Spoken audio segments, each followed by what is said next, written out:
I love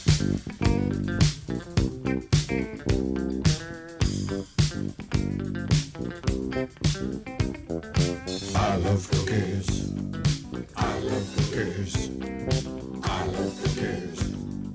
I love cookies. Welcome to Cookies, the world's most influential basketball podcast. Andrew Quell. It's a big day. Your man, Joseph Tsai, has made incredible moves to make the Brooklyn Nets, your team, the number one contenders in basketball. We're going to have a lot to say about that. But how are you today? Man, I'm chilling. I'm in my shorts. It's balmy. I'm in my Swamp Dragons jersey, my Kevin Durant SD jersey. It is like 50 degrees in New York City, man. After an insane weekend where we saw, I think, like a 6-degree half day. It was so cold I couldn't even flaunt my basketball paraphernalia, man. I felt like you were staying warm just by chanting Brooklyn, Brooklyn, go Brooklyn over and over, just referencing Brooklyn in rap songs. Well, it was one time after another to stay warm. I was like, I can't even appreciate hip hop enough. Will the gods of hip hop increase the temperature 1 degree for every year hip hop has been on this planet? Let it be 50 degrees, please. You got your wish. It was it was very cold. It was very, very cold. It was not as cold as that night that you and I went to the Bucks game. And that was insane. We were walking around outside, and I believe it was like negative 15. But I looked at my real feel, and it was like negative 4 on Friday night when I was coming back from basketball. And, you know, being a real foot soldier in this game, I was taking the train, tromping through the park. It was extremely freaking cold. Wait, what's real feel? So real feel is like when they add wind chill to it or add humidity. Mm-hmm. Like, you know, feels like this. Right. What it really feels like. See? But what if it's like emotional? What if you're coming out of Madison Square Garden and you see the Knicks lose a tough overtime game against the Clippers? It's 7 degrees, but it really feels like negative 70. Yeah, I think that would be better. Just add in kind of. Like in summer, it's really humid, but like the Knicks just drafted Obi Toppin. And on this like balmy June, July afternoon. And now the city is even hotter than it ever was. Right. Yeah. It's like the coldest days in New York are, let me think, when the Knicks drafted Obi Toppin, when the Knicks drafted Rolando Balkman. I forget. When the Knicks drafted Kristaps Porzingis, that was a chilly night in New York. But thankfully, that got balmy in a second. Sort of like this weekend. So, well, yeah, how did you spend, like, the deep freeze? Were you bundled up? Did you have, like, a fistful of Sweigel's Hots and a nice... What was the thing you were talking about on Twitter? The fake garbage plate? What was that? Oh, my God. Have you seen this? The Snacker's platter or something? All right, let me look this up because, like, I don't want to get this wrong. But it was something that I stumbled upon. We know about the garbage plate, Rochester delicacy, the rules, hot, cold. A delicacy that requires no further introduction on this program. True. But, like, what's a Munchy Box? So, people claim this has been a thing forever. And I stumbled onto it because someone on my feed was just like, nothing better than a Chinese takeout Munchy Box. And people started posting images of their favorite combinations, which was like, you know, at the bulletproof glass spots, the takeout spots, you know, you get any sort of fried chicken, some like rib tips, a pile of French fries, previously frozen French fries. You can even get like onion rings, all that stuff, all in a box. So it's not piled. It's almost like segregated, like states of a country. The only Munchy Box I acknowledge involves Ice Spice. Right. Now that said, I know what you're talking about. It's basically, I feel like it's not limited to any one cuisine. No, I'm seeing Middle Eastern ones. I'm seeing American ones. I'm seeing. I was gonna say, I know that I've ordered sort of like a dinner special from I want to say, an Indian restaurant, and you'd get, okay, you can pick your tandoori or whatever it is, and then as an appetizer, they would give you this box that was full of deep fried things. Like, here's some deep fried cauliflower. Here's some samosas. It was just, everything just felt like it was dumped into a deep fryer, lifted out at the same time, and then slung into a cardboard box. Pretty gross.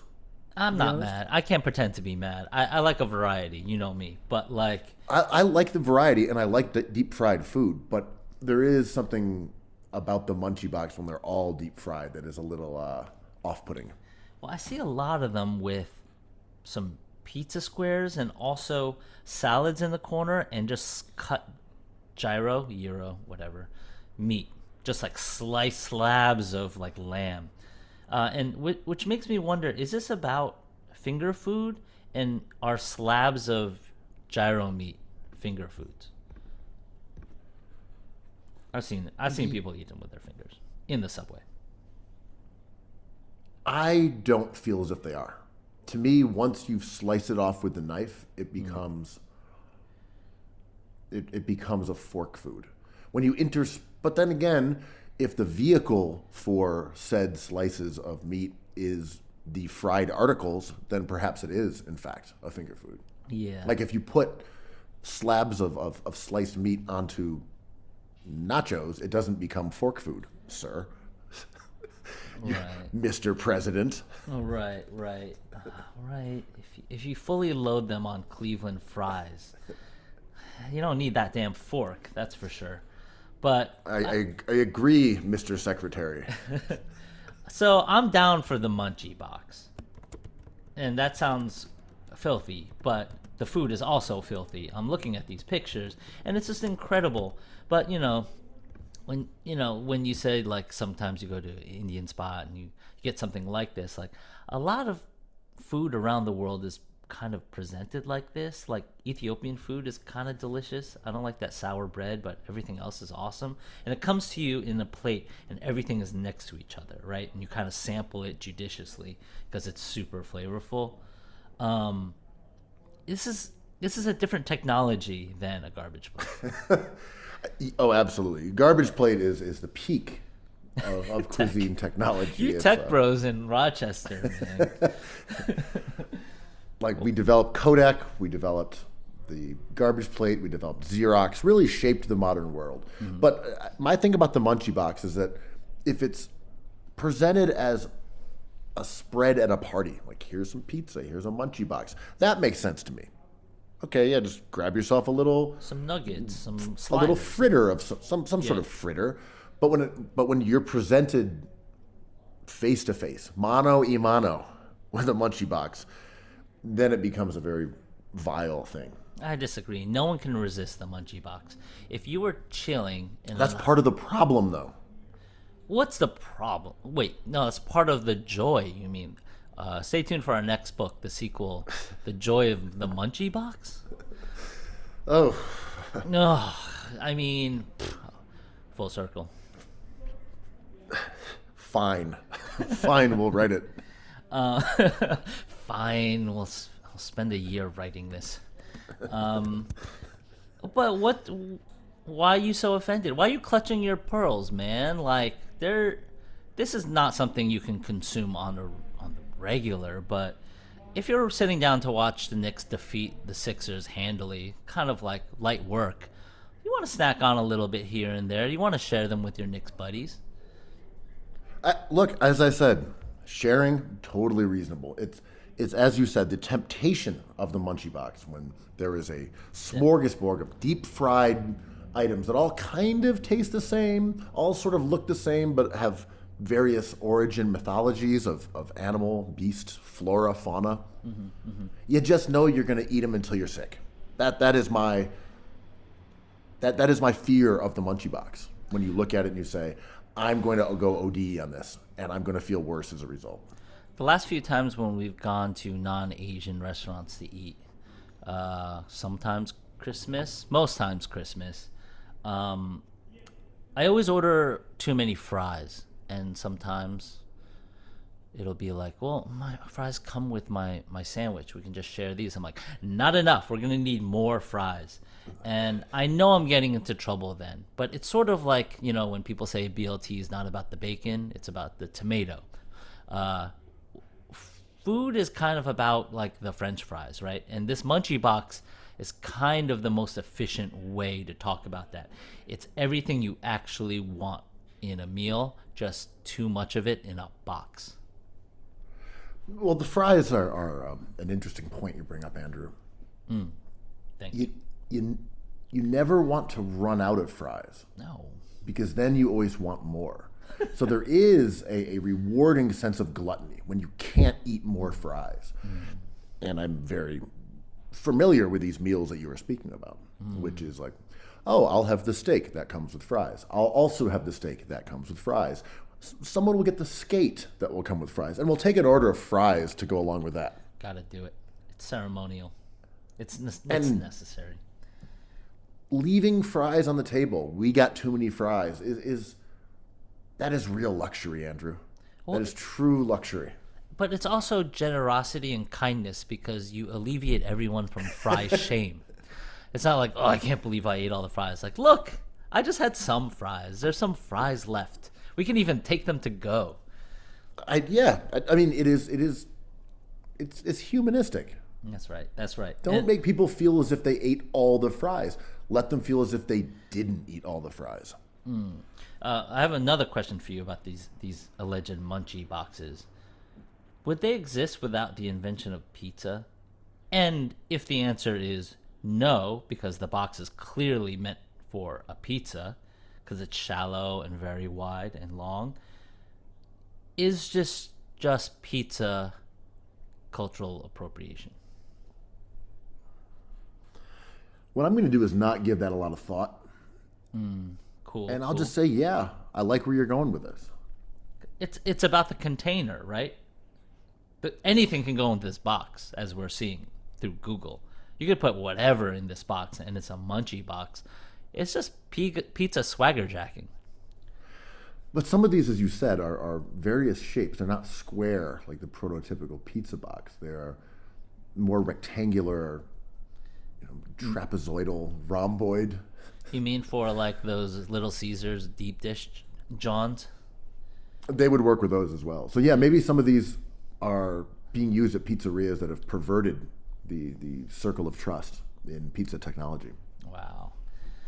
Well, I mean, I don't want to get into this pizza trap as we always get into, because you're in currently, if people can tell, Ben is not sitting next to me today as he always is every week. You sound far away. You sound like you're close to delicious food. You're asking me questions about the cold as if you haven't experienced it yourself. Where are you? This is true. We are brought together, able to communicate via the technology of pizza and garbage plates. But yes, you are correct. I am here in Mexico City, where I come to visit my secret family. I miss Los Niños. They're great. They're great kids. They're great. And down here for some of the Art Week festivities. We have some friends in town.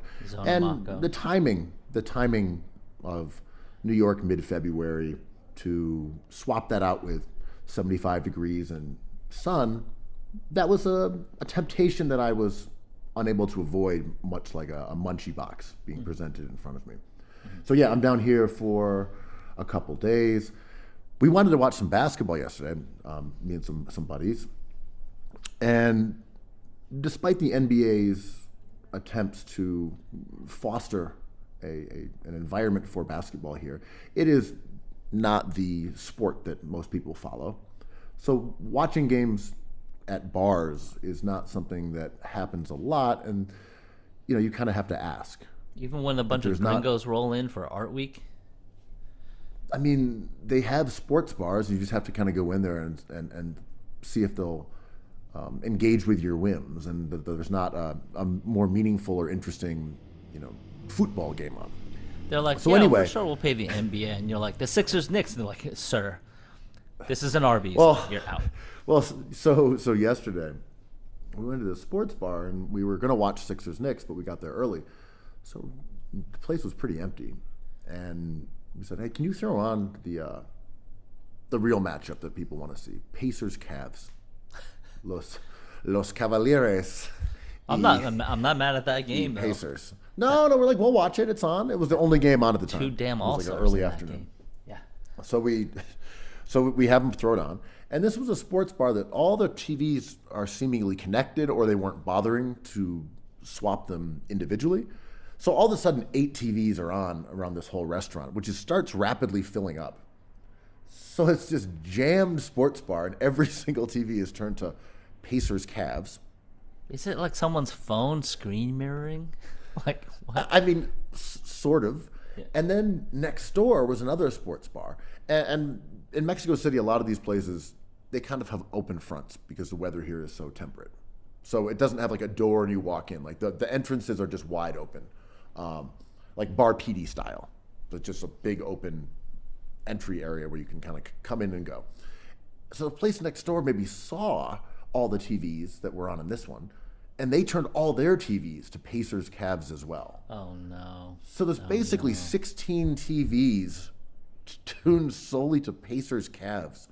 And I just wish that I hadn't been responsible for it. And I'd wandered by, wearing my Dale Davis jersey, and just been shocked and delighted by finding out that there are Pacers bars littering Obregon Avenue, Avenida de Obregon, here in Mexico City. Yeah, maybe there's another convention going on, like an Indiana type thing, to coincide with Art Week. Yeah, there's a couple of Hoosier bars you should check out. Mexico City, big immigrant population of Indianians. That kind of like, I don't want to talk about sports bar politics too much, but it's an interesting situation when you're in a different country that is trying to appease to tourists, right? Like, in the few places I've traveled, I'm not a worldly traveler as yourself, but like in Tokyo, they'll try to do that. They'll be like, "Oh, you want to watch the World Series of baseball, Major League Baseball? Yeah, totally. Go Babe Ruth." They try to like make you feel chill, but in other countries like Taiwan, there's no way. I mean, I did not find it that objectionable. Yeah, I mean, fair enough. Okay, I have better questions. Well, I guess what I'm saying is I did not find it that they were really trying to appease the tourists. I thought it was just like, they're a sports bar, they have TVs, and no one is asking them to play anything except for a couple schmoes who just really want to watch this Garland Halliburton showdown. But were you guys like throwing down so much these Washingtons that you were like just running the place? Were you like more cervezas, like some more nachos? We absolutely ordered more cervezas, and we had parked ourselves in a very prominent seat. That was like, we're right by the doorway, staring up at a TV that was over the people who we would ask for things. So I feel like we had really cemented ourselves as key clientele in determining which Eastern Conference 4, 5, 6 seed matchups would be on the 16 screens total. The owners were like, "Listen, these two Indianians are on their 7th Munchy Box. Give them whatever they want." And then the bar next door heard about you guys. They're like, "Maybe we can get them over here for 9, 10, and 11 numbered Munchy Box." The siren song, the siren song of Evan Mobley getting that rebound. Is that Austin Crozier and Rick Smits? Holy crow! Holy crow! The Indiana Pacers in the 90s. I don't want to talk about hoops yet, but like, they had some of the funniest players in NBA history. Like, Detlef Schrempf was awesome, also hilarious. Not as funny on the Blazers. What about the Sonics? Not as funny. Pretty funny. He was really good. This was the era of like a few years after Die Hard, so he was a very recognizable kind of like worldly persona. Maybe there seemed to be a deadlift strength everywhere in everything. How old would you say that Detlef Schrempf played until, knowing that this was He went a long time. a span that started in the 80s? And How old would you think he was at the end of extremely his career? skilled In Euro. I'm guessing I'm 41. 38. You're close. So that's a long career. I just remember his career going long. That's LeBron-esque. Yeah, they call that's the debate I don't want to have. That I have to log off as soon as someone's like Schrempf or LeBron. Pick one. One got to go. Well, one thing for you, and you get involved in all the talk of the day, I do. the debates that rage across Twitter, and I saw you were validated because for days you'd been hemming and hawing, screaming. You said, "Take that spy balloon out of the sky." No balloons on my watch. You wanted that balloon annihilated, and you finally got your wish. Mm-hmm. How does it feel to have been right about the spy balloon? It feels amazing. I mean, it was a gender reveal gone awry. Not only did it get away from the party, it had no blue or pink in it. They were just like, "Oh, it's just white powder." It's like not the father, but yeah, it was the balloon that captured all of our collective imaginations. Man, it was a wonderful thing, and that's what balloons are for. Yeah, I mean, in terms of newsworthy balloons, that and then the boy in the balloon, The Zeppelin. definitely. Yep. The Hindenburg. I was like the kinda Led Zeppelin. Those are kind of top three, though, right? I mean, I can't think of too many other ones. We got the balloon boy, we got the Hindenburg, and we got the spy balloon. Those are. I mean, the Chris Christie, the boy with the balloon, but that was kind of like just a meme, fictional idea. Yeah, I think those are top three in the balloon power rankings. I guess we're including all dirigibles in this. Yeah, what about the Macy's Day balloons that deflate and kind of like participate in ungodly acts that go viral? You know what I mean? Just like the Mario balloon kind of deflates and starts humping like the Pokemon by accident. And trying to reel it in. Like analingus Spider-Man balloon. Yeah. I mean, if the fact that I can't name them doesn't make them famous. Yeah, so yeah, this is the top 3 balloon, I would say. And what a top 3 it was, man. Woo! That was amazing. That drama had me sitting by my computer. They shot it down. People were complaining that Sleepy Joe Biden let this in, but Donald Trump let 3 in and no one talked about it. And what about TikTok? And they monitor everything. And World War V, but each country kind of owns so much of the other country's stuff that we're all kind of like one country. It's very confusing.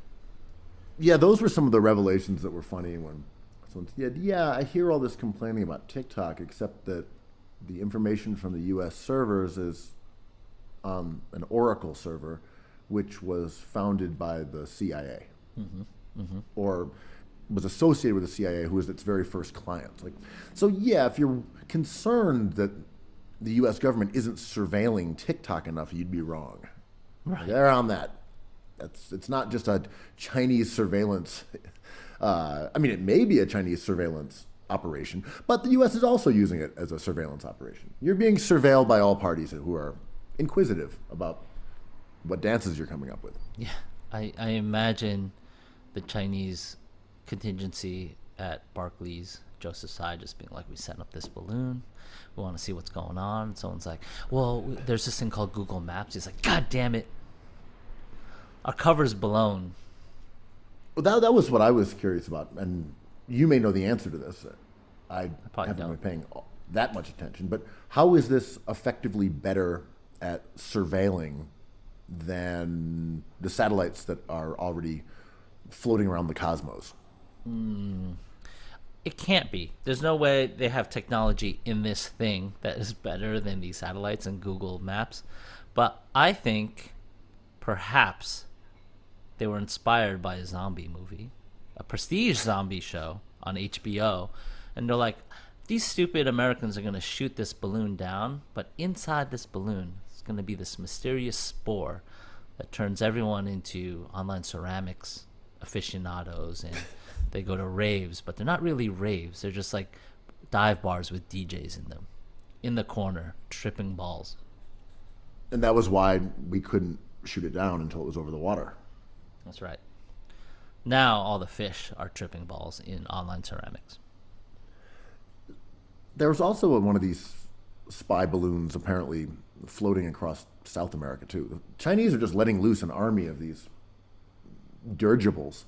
It's a great misdirection, right? Because they're decent at spying, I guess. I can't really rank. Okay, let's rank the spy countries. Russia number 1, China number 2, U.S. number 3, Rochester number 4. There you go, top 4.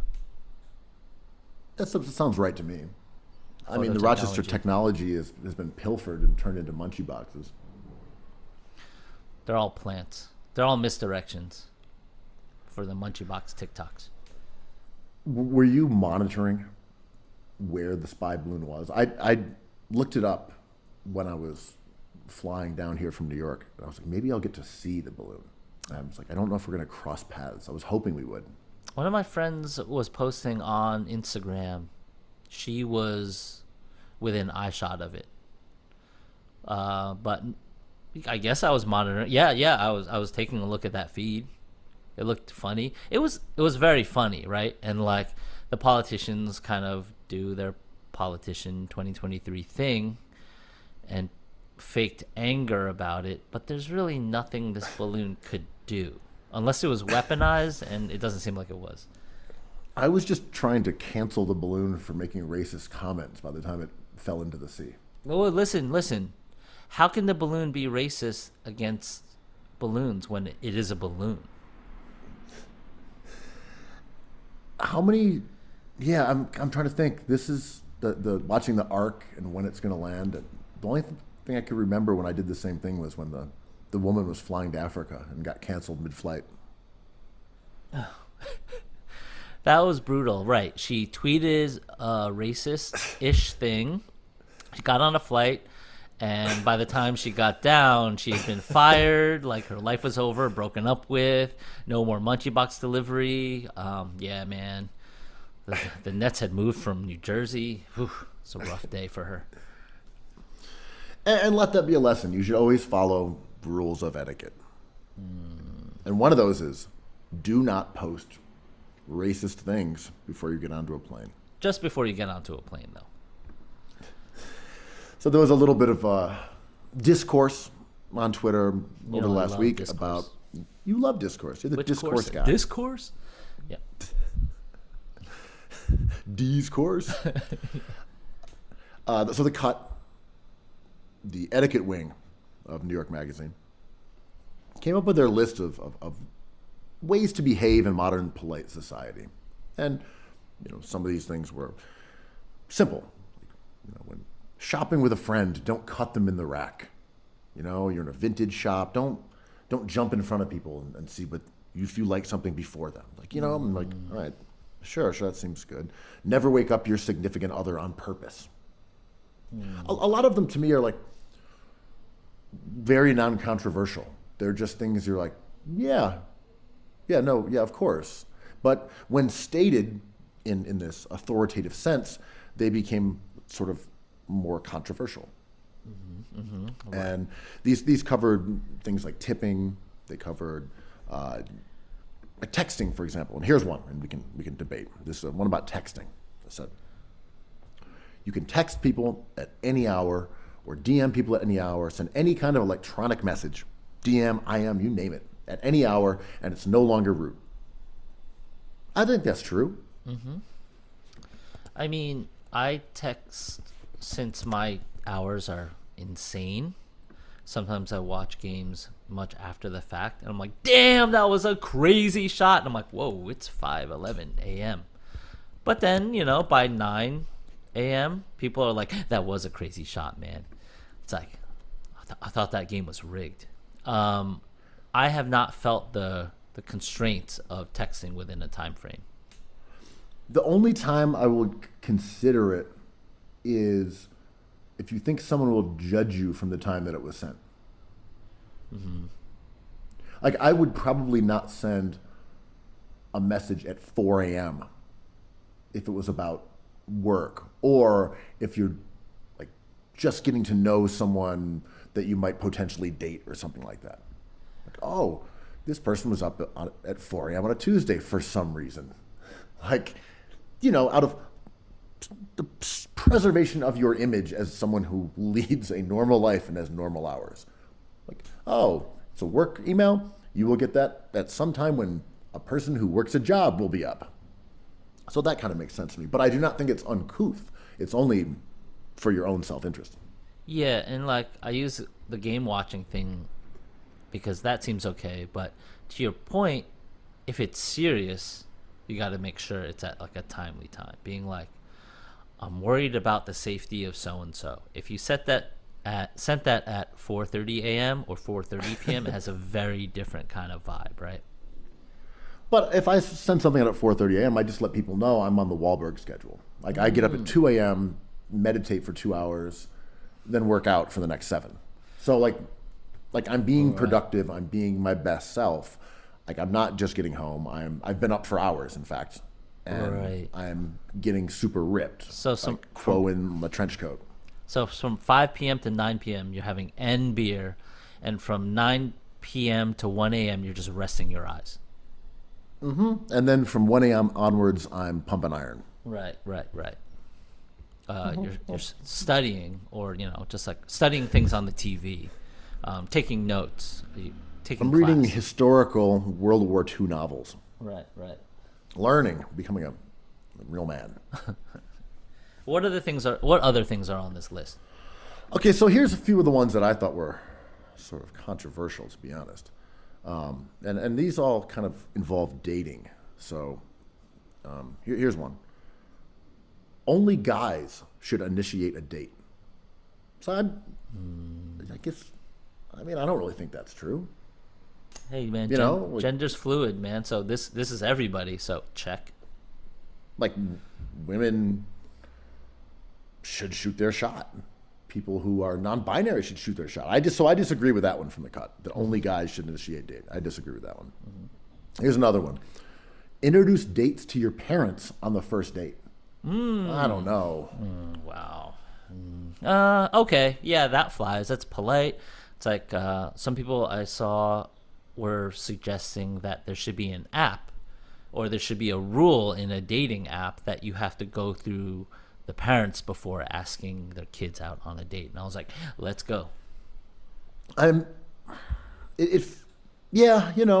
kind of makes sense, though. It's like, if you're going to eventually hope to, ask for a woman's hand, you really want to get that parental approval up front. You don't want to be sneaking around and the parents, view you as a stranger. You want to go there and you want to meet the parents right away and, look the dad in the eye and say, I'm going to take your lovely daughter out for an egg cream. I agree with that.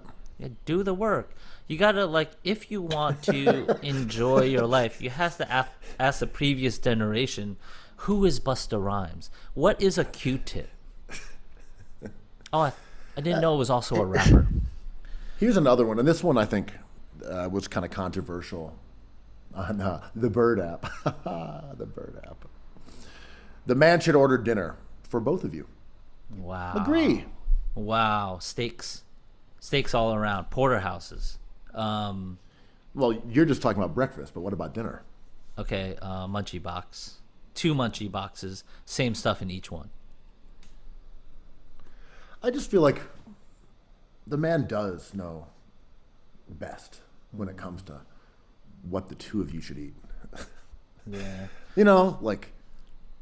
A woman might order one fry. Oh, no. That just sets her up for fry shame. Make sure she has 100 fries. A man knows that you order a pile of fries so that no one ever feels as if they ate all the fries. You have to stacks. It needs to look like a haystack. You're burying the lead. So the best one is if it's raining and you guys are getting into a yellow cab, you whistle, and then a yellow cab pulls up, and there's a puddle. You take off your Indiana Pacers Deadlift Shrimp jersey, put it over the puddle so your date can walk into the cab without getting her shoes wet. I think that should be done. It's called etiquette. I agree with that. Here's one that a little strange to me. Girls shouldn't be themselves. Wow. Wow. That they should be intending on fooling their dates by feigning an interest in their hobbies. And I again, New York Magazine and The Cut took a lot of heat for that one. And as you said, the one about laying down your raincoat was big. Another one here that you should always wear a corsage. But I get it. They're a fashion website. They pay attention to these things, and apparently corsages are huge right now. Because one time I rolled in to a Christmas restaurant, a year-round Christmas restaurant, and I saw you on a date randomly. You were not wearing a corsage, and she was pretending like she was into the Indiana Pacers. And I was like, this is not going to work out, guys. I don't want to break it to you, but this is not a match made in heaven. There is no feeling more awkward than when you're at a date and you don't have your corsage on. But you have to ford through it. Mama mentality, and you got to order food for both you and your date. And just hope that she will feign an interest in Antonio Davis. Another rule in this cut list is no matter how much food and how many plates of fries you order, the man must finish all the food on the table. So you can't get up until all the fries are gone, which is like something people forget when they're just having a night out. Well, it shows that you are not wasteful, that you you take the environment seriously. You're a short king. You have a small carbon footprint. You drink your martinis out of a thimble. You get on your tiny little horses and you use fries as lances, and really prove your knighthood in that method. Another one is you must wake up at 5 a.m. Mark Wahlberg clock and make sure you text messages like I had a really great time. I have doubts that you're a true Austin Crozier super fan, but I will wait to accuse you of that in person. I'm now going to DM you from another social media app in an hour. Yeah, the every hour on the hour, a full barrage of contact. If you enjoyed their company and the date, that is recommended. It's just polite. It's just polite. And I agree with that. I think once you've gone on a date with someone, you are no longer allowed to ghost them. In fact, you have to ask for their hand, and that's why you meet their parents. All right, but it has to happen when they're sleeping. So you got to figure out when they're resting their eyes and not awake, and then you send them the marriage proposal on all your DMs, your emails, and your texts. It's just politeness. All we're asking for is a little bit of etiquette. It's polite. It's etiquette, and also though it's part of the grind set mentality that we need to have today. And I missed the Grammys yesterday, but you were telling me how impressed you were that guys like Harry Styles, like what they've overcome to get here and be celebrated. Guys who dress like Harry Styles don't have this kind of success a lot. No, and he wears feminized clothing and he was mocked. So all in all, from what I understand, last night's Grammys was a celebration of grind set mentality. Man, looking at the people who were there, who were being honored, it was like the Queen, Beyonce, Jay-Z, DJ Khaled, Bad Bunny, like some real heavy hitters in the music scene. Joe Biden, Wild. And then you get Harry Styles being like, thank you for this award. No one thought I can do it. And I was like, that Mamba mentality pays off, man. While everyone else was in the club eating lavo meatballs and Avenue nachos, Harry Styles was in the lab grinding to get to this point. No one thought, I was like, Harry Styles can't do it. He just can't do it. Prove me wrong. And then, to end this whole thing. I don't know, man. Okay, go. I don't know. Like, I thought Joe Biden had like 1.5 good albums. You know, like, I get that people think Joe Biden, Dr. Joe Biden to you, MD. represents a certain kind of rap. And her associations with Pete Rock and Large Professor kind of pigeonhole her into like purist 90s revivalist boom bap. But is Jill Biden, does she really have bars? Well, a lot of people would say she was buoyed by DJ Premier. And of course she had that one classic album that everyone loves. But a zillion years later, can you name 5 songs off The Firm, which was her law firm previously before she became a doctor? But she's not a real doctor. People get very sensitive about this. Well, She's like not a medical doctor. She's a doctor in... Well, go on, because I think she is a doctor. Yeah, but she doesn't produce the beats. That's Dr. Dre. She did make the song Dr. Feelgood. She had a different moniker. I mean, she is a doctor, but you forget that she went under the name Dr. Doom. Oh, actually, it was Dr. Knockboot. Dr. Knockboot. Dr. Knockboot. Yeah, right? not Dr. Feelgood. That was She's part of this Rochester crew, this RX crew. They've been known to cure people of stuff. But yeah, I don't think Jill Biden deserved the commendations that she got. But whatever, man. It's 50 years of rap, and Jill Biden is obviously a huge name over that duration. Yeah, it's, you get a respectful, amazing cross-generational performance by LL Cool J, Missy Elliott. Some noticeable omissions were like Eminem wasn't there, but it was a who's who of rap. I think I saw DJ Drama lurking in the background.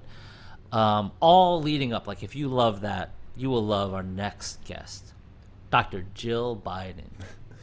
It's funny, the rap being 50 years old, that's old. And it's not really that old in terms of its presence in pop culture, but it's getting there.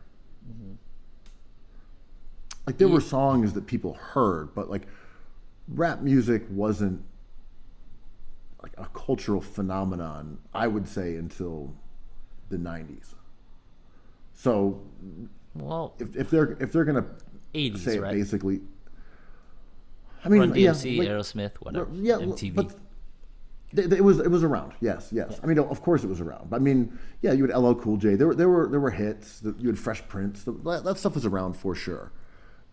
But like that first couple, like that first decade and change is kind of tough. Like, if we're gonna say that it started in All right, where does it start? 1973, that's fine, and we're gonna go with like the Bronx River houses, and we know the whole story of rap, and like there are the people who dissent and say no, it's a Caribbean form of music, whatever those arguments people want to make. That version of rap in the 70s is very different from the one of today, or even the one from the 2000s, etc. But 50 years. That really does put in perspective how old some of this stuff is. And we talk about this a bunch as us, aging rapidly. You look at an album like Asian rap. Wu-Tang. Yeah. And when Wu-Tang came out, you're like, wow, this is so edgy. And it's like, here's Method Man, who is now 50-some years old, out there rapping Method Man on the stage in front of the Grammys as an elder statesman. And this happens in all genres, right? I mean, it happened to Muhammad Ali. These ideas of really subversive art, dangerous art, vilified art, later being celebrated by sort of the mainstream consensus when they've proven that they aren't going to like tear down society. It's like that cliche that we talk about all the time from the movie Chinatown, where it's like, you know, prostitutes, old buildings, and politicians, if they stick around long enough, they become respected. And it's sort of this way of like, Snoop Doggy Dogg on trial for murder on the cover of, you know, Newsweek or Time Magazine, whatever, one of those periodicals about, you know, Periodicals? like one of those periodicals. Made of paper. They're like zines. But Design. You know, about being this malevolent cultural force of violence and darkness and gang activity. And then, you know, it's like, oh, Snoop, he can do commercials for deodorant and hang out with Martha Stewart. I mean, only Suge Knight kept it real, right? And he stayed true to his word. Yeah, ooh.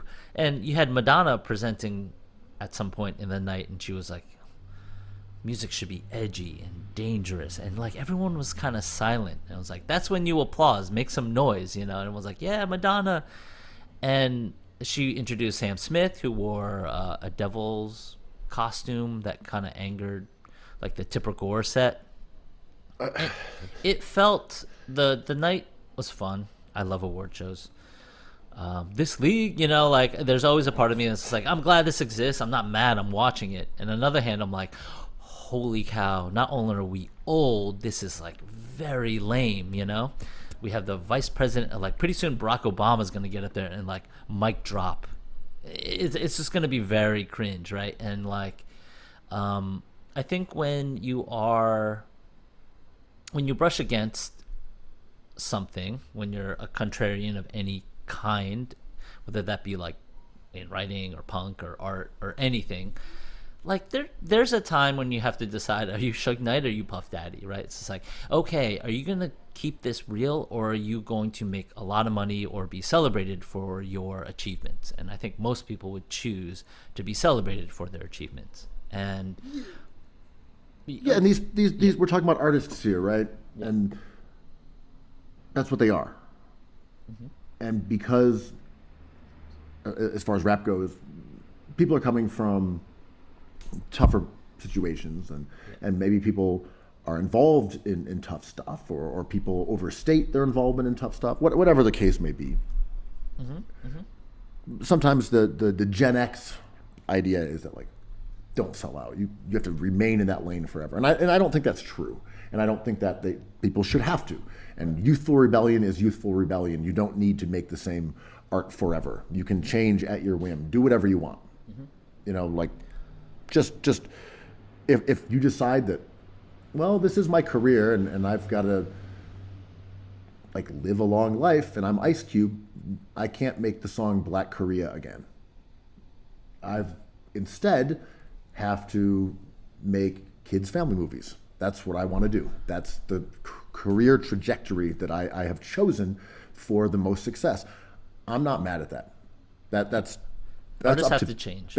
It's up to artists, and also artists can have the career that they want. You know, they don't have to remain stagnant unless they feel like it. You know, if you're MF Doom and you say, I'm going to stick to my guns, I'm going to make the same kind of tunes, and people are going to embrace me for it on a cult hero level, and that's going to let me do shows and perform until I'm in my 50s, and I'm going to be on Adult Swim, and I can have a career my way. That's also beautiful. Yeah, I mean, this is the whole undercurrent of the Nepo baby joke. It's like, yeah, it's annoying when you find out a generation has been given a head start, like Bronny James. But I would want that for my kid. I think LeBron, somebody who came up literally by his bootstraps and like didn't have the support other people have. Like he's like, I want to be a team owner. I want my kid to be in the NBA. I want all of these things to happen, and I love it. I think he's a great father. I think he's going to be a great team owner. But like, it's hard to see the change in something like the Grammys. And there was one, like Lizzo's the obvious one, and she talks about it as her identity. But like Kim Petras was kind of awesome, like accepting that award. I like Sam Smith's like turn to like himself more recently. Like there are moments where I think, cool, like it's hard to see yourself get older because you see yourself every day in the mirror. If you have one of those, I'm terrified of those, but like you don't see yourself aging, and when your grandmother sees you again, she's like, holy shit, you got old, you know. And this is how I kind of feel about a lot of music I like.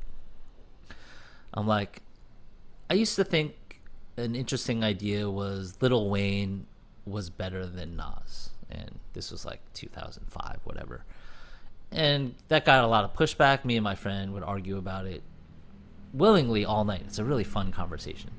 Now it's like kind of undoubted because Lil Wayne is like just an incredible artist, right? So he closes the Grammys last night with DJ Khaled and Jay-Z.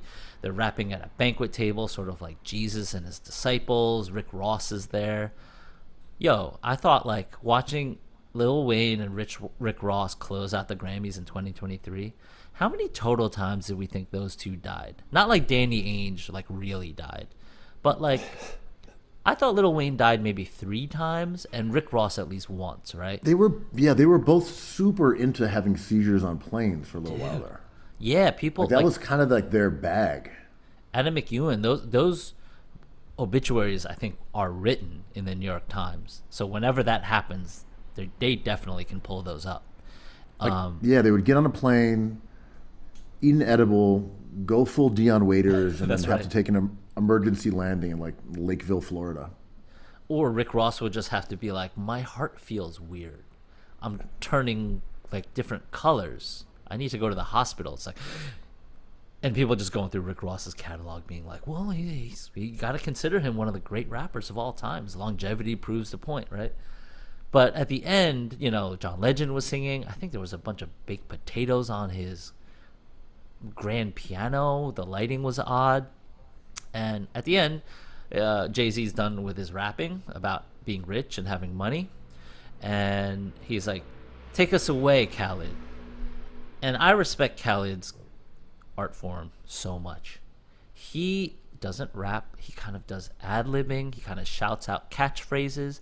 And it's like joyful. I just love him. When he gets on a track, I'm like, I am certainly not mad at this. He's also very old, right? And he ends the performance, ends the night being like, I can't believe I'm here closing out the Grammys with all these artists. Like, we made it.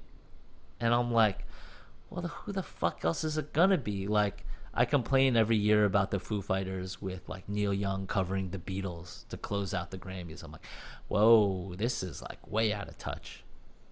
People like strumming, like Tom Petty, rest in peace, like strumming a guitar in the background, you know? And it just makes sense that Khaled and Jay-Z and Rick Ross have aged into this role. Yeah, and just 2 quick points from things you made before. One was like, shout out to Kim Petras, who wore the Kalina Strada. Oh, damn, for real? Horse head. Way back, but not last night. Right. At the Met Gala. Yeah.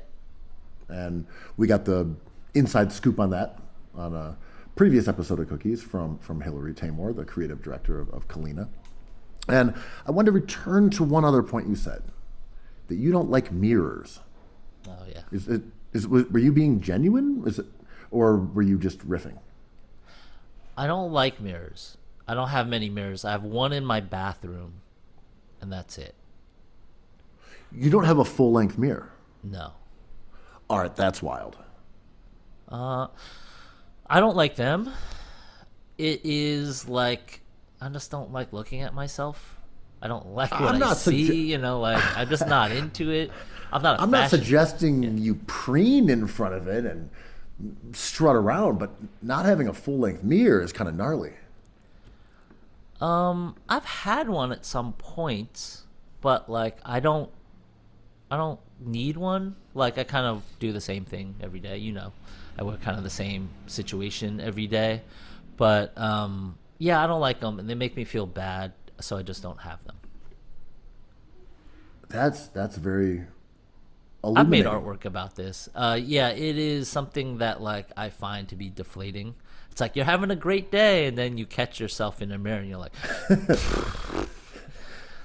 has been going on for decades. This is not just a getting older thing, which I am, but I'm mostly just thinking about the difficulty in pairing your tops with Knicks shorts without being able to actually see what's going on beneath the median line there. please, man, I know it looks good. I don't need a mirror to tell me that looks good. I just Like walk out with confidence, man. You've got your Wallies on. You've got Amazing. your Knicks shorts on. Amazing. You're wearing a blazer and a bow No. tie. How do you know these things work together? Listen, if I have a pizza box, I'm filling it with some French fries, some sliced gyro meat, some onion rings. There's no way to blow this because every element is perfect.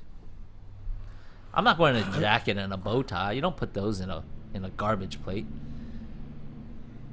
But you just never want to know how the shoes and pants work with like the shirt or how the jacket falls. Like the Well, but if this you have is- some mirrors, like what? All right, so just take me through the mirror that you have. Is it like just to like brush your teeth and see if like your Yeah. eyebrows need tweezing? Yeah. So you just have a bathroom mirror. That's it. Yeah. I think my wife has a full length mirrors in her closet, but like I don't open her closet up and look at myself. But I'm not a weirdo. Like when I go out and I catch myself like in the Fat Beats mirror, I'm like, need more camo, man. Like I catch glimpses there, and like I make adjustments accordingly. They just take longer. I have to go home and figure it out. Does Desert Blaze camo go with digital Desert Storm camo? This is a What real can you say? cacophony of camos here, man. You got jungle camo, you got digital camo, you got Vietnam camo. I mean, that is jungle camo. But yeah, I don't really do mirrors. Yeah. I think All right, they're scary things.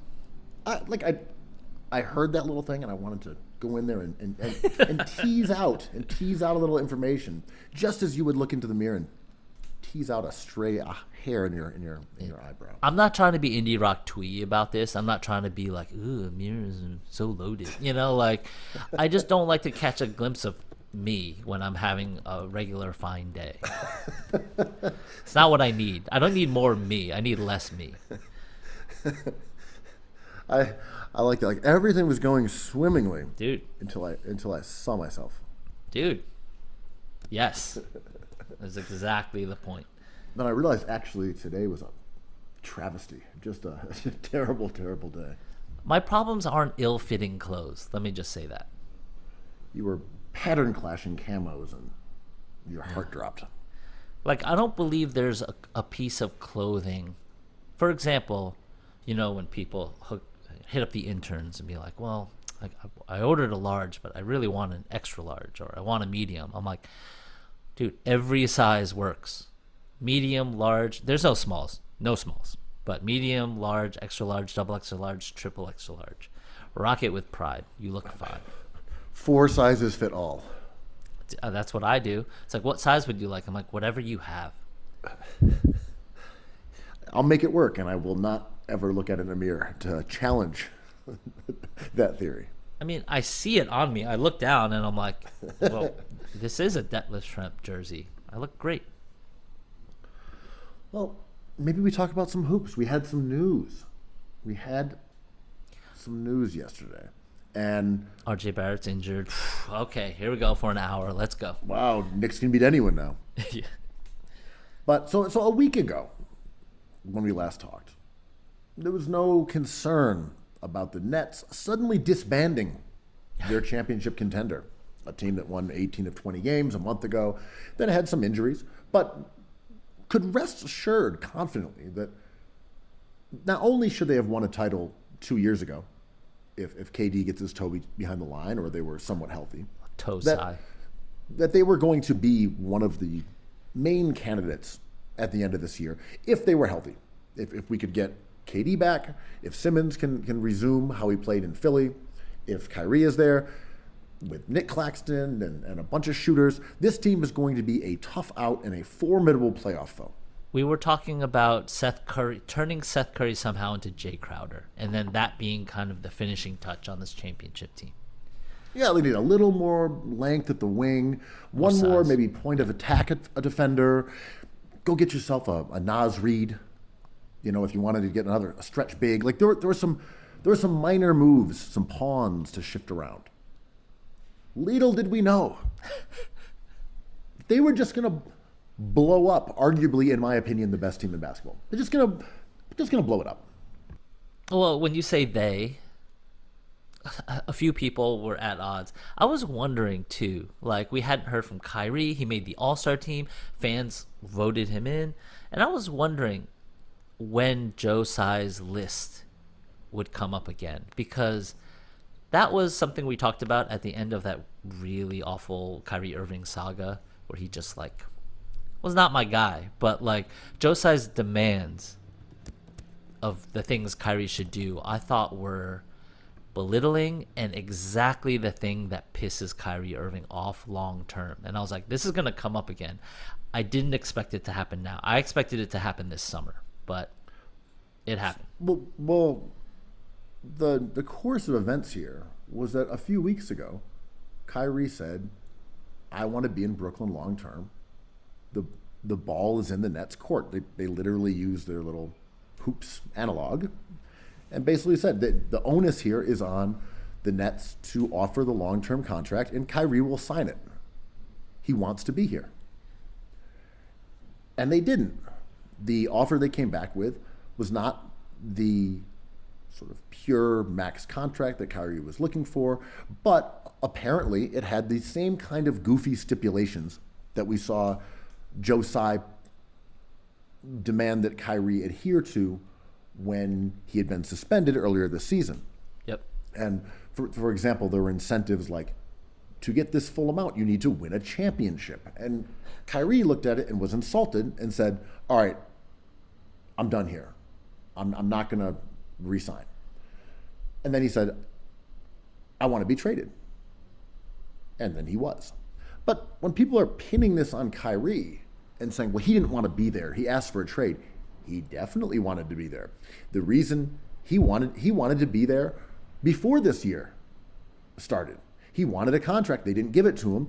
He tried to look around the league to leave, did not have any options, so he opted back in. KD felt as if the team had betrayed him and Kyrie by not offering Kyrie a contract, and he asked for a trade as a direct result of the team not signing Kyrie long term. And now we have it again. It just feels like the Nets have really overcomplicated this. Now they have ripped a contender asunder.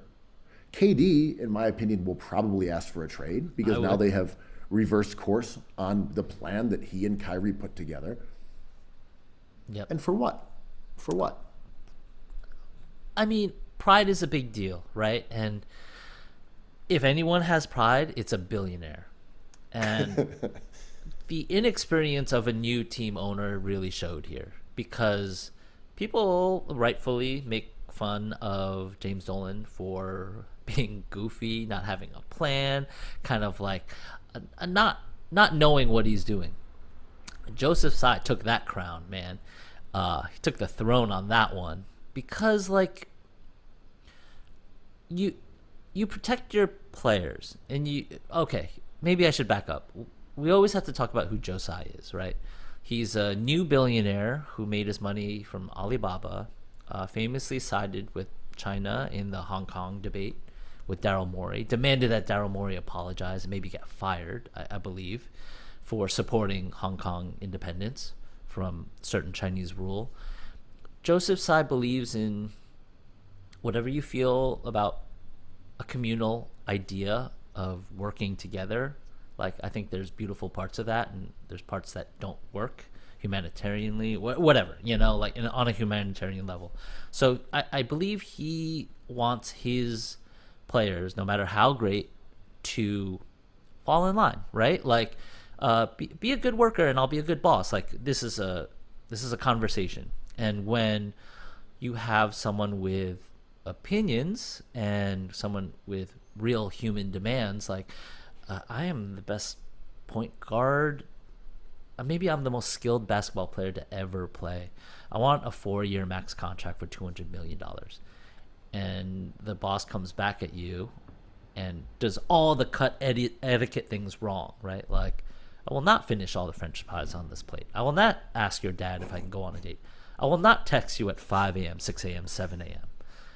Then you're just like, well, no matter how much I'm into this relationship, I don't see a path to continue if you're not going to text me at 4:31, 4:32, 4:33 a.m. Well, my thing here is that, like, players voted Kyrie #1 as the All-Star starter. He's fucking good, man. He's not only very good. Now, we're talking about a guy, of course, who has averaged about 27, roughly 5 and 6. He's insane. Very efficiently over the last 4 years.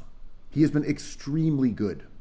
Yeah. You know, we're lauding Jaylen Brown, but Kyrie has put up better offensive numbers than him and is a much better passer. Like, it's not even close. He's a much better player than Jaylen Brown, doing essentially the same kind of volume scoring, but doing other stuff. And neither one of them is a very good defender. Right.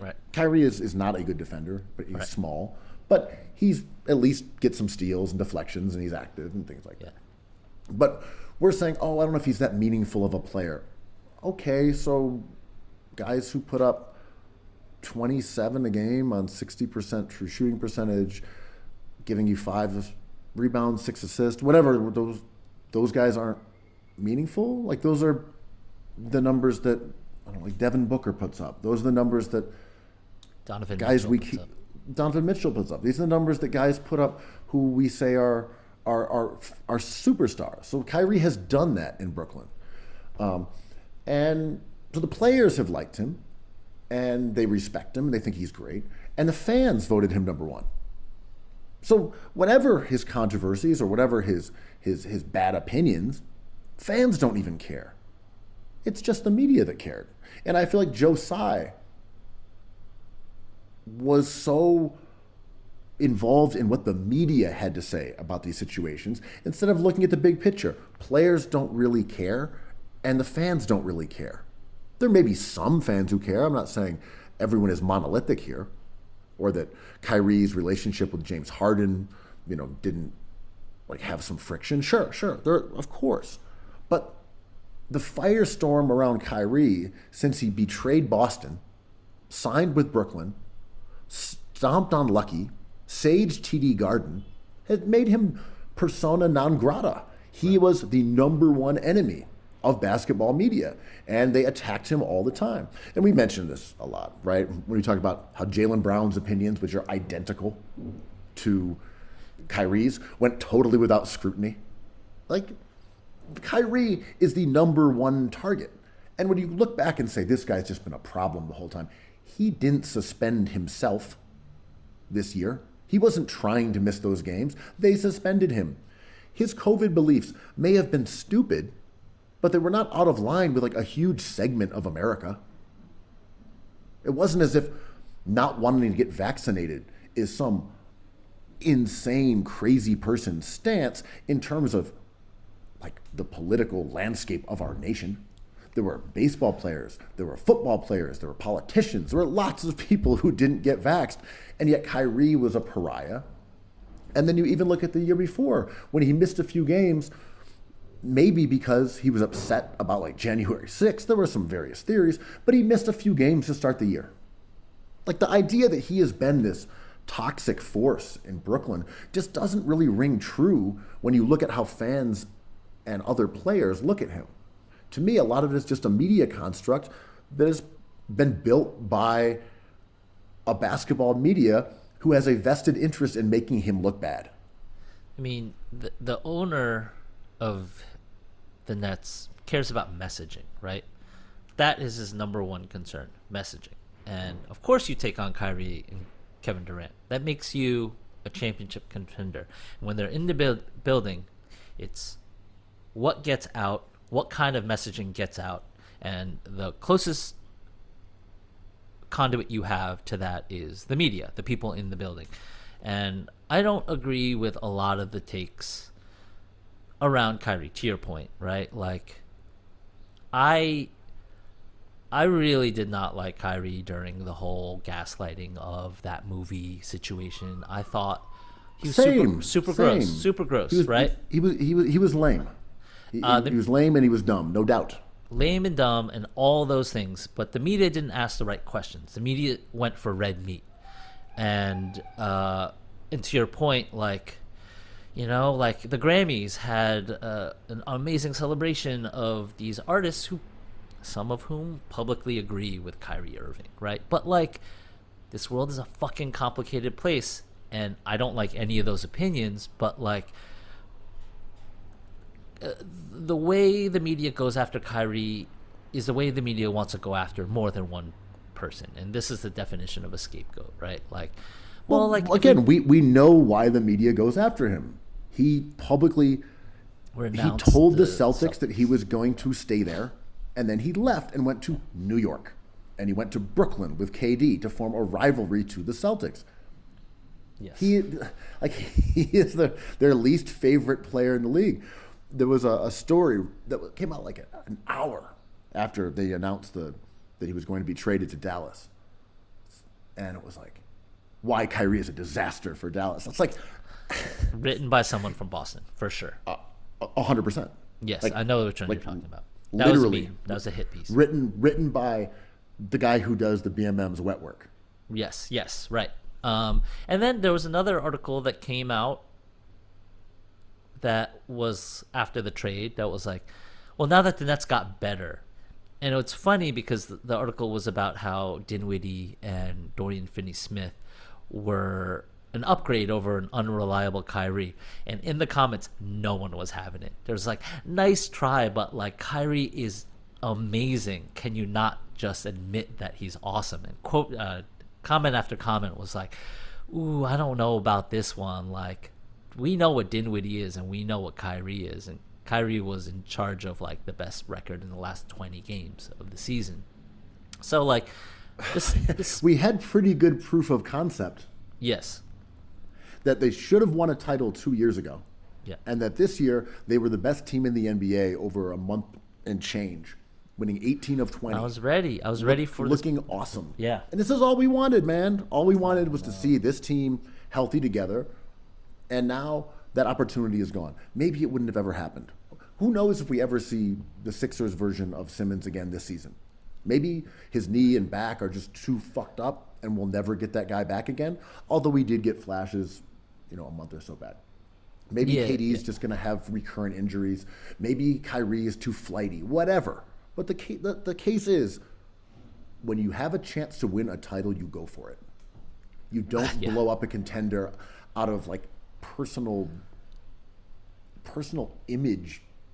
like Joe Tsai, you don't need a full-length mirror. Just go win a title. I'm saying, get a little man, one. Get a little one where you tweeze your eyebrows. You don't need the big mirror, Joe Tsai.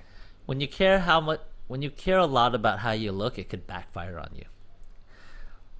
Just take it out of the equation.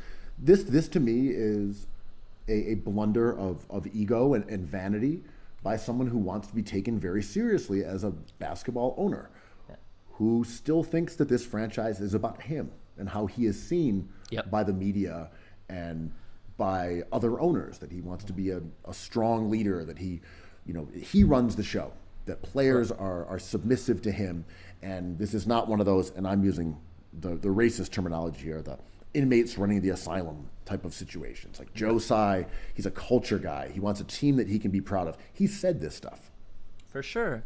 And he's the one who started this whole Kyrie debate a few months ago when he was like, we renounce what Kyrie said. And like, Kyrie does it to himself too. He posts pictures of videos on TikTok and Instagram of him listening to controversial opinions and opinions that are like, he knows people are going to take issue with. But this is what you handle internally. And Jaylen Brown, I think Jaylen Brown's better at manipulating or better at handling the media than Kyrie is, or cares more about just like not having a mirror, just like not wanting what Kyrie wants. But I believe the Celtics do a good job of like, no, we're not going to answer that question. Our owner is not going to bring this to the media if we can help it, because we have a championship contender on our hands, and we don't want to ruin that. And also, like, we have the cooperation from the ecosystem that is the NBA, and like the Nets unraveling this quick is everything you said. It's an indication of what the owner thinks he's doing. But I don't know. Is it hard to side with the worker when the worker's despicable, right? Yeah, and look, Kyrie has some bad opinions, man. Despicable, yeah. But can we look? I don't think we've ever brought this up before. I legitimately do not, and I don't think anyone has. So we are fording into uncharted water. What if, just for the sake of argument here, and I'm not saying this is my opinion, I'm just proposing this idea. What if this version of Kyrie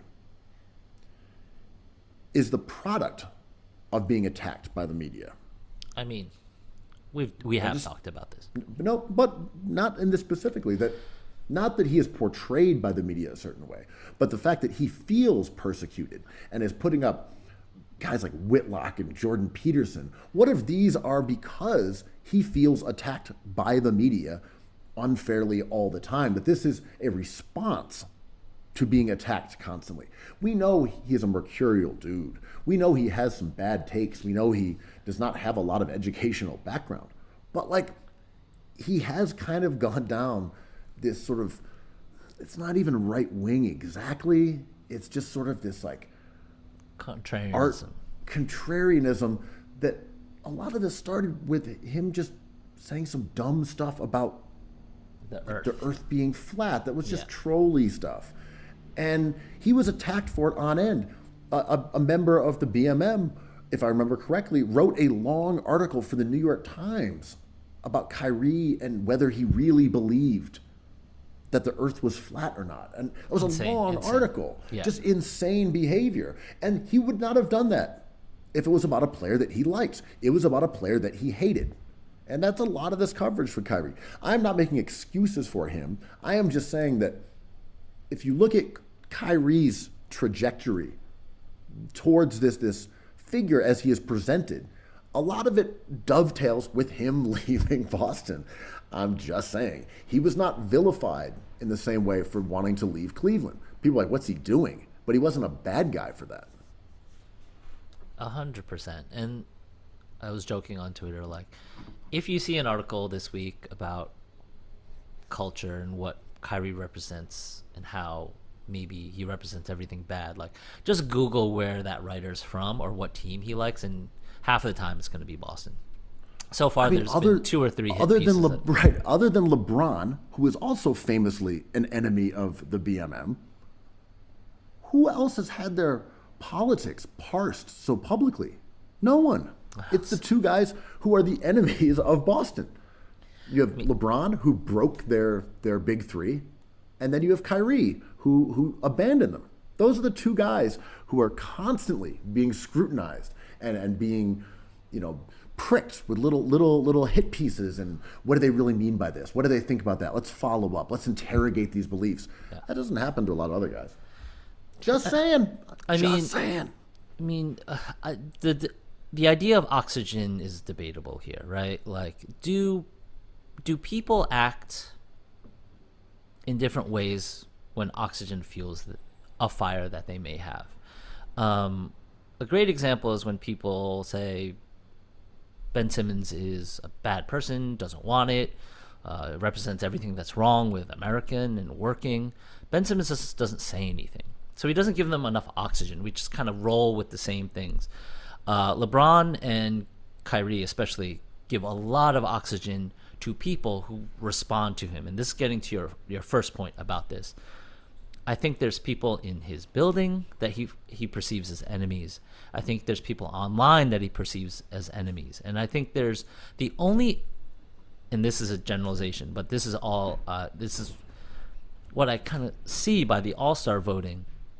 The only enemies he doesn't have on Earth are his opponents and his teammates. Because they all respect the fuck out of him, right? And I think that's why he's still playing basketball, because I think that's when he's untouchable, when he's doing his thing, and we're not talking about politics, and he's not talking in circles and getting himself confused. I think when you ask somebody a question enough, they will answer and find a way to compound the issue. And Kyrie, I think, with the media, this call and response has gone too far, right? Like, or maybe not far enough, I don't know. But when this happens to one of my friends online and they talk to a troll and it goes on and it gets weird, people are blocked, I'm like, you've been caught in this vortex of social media that you just have to break free of. Like, it's a phenomenon that you just have to cut the umbilical cord to and of. But I think, to your point, I don't think this version of Kyrie exists without antagonists. Yeah, again, he is a soft target. He has bad opinions.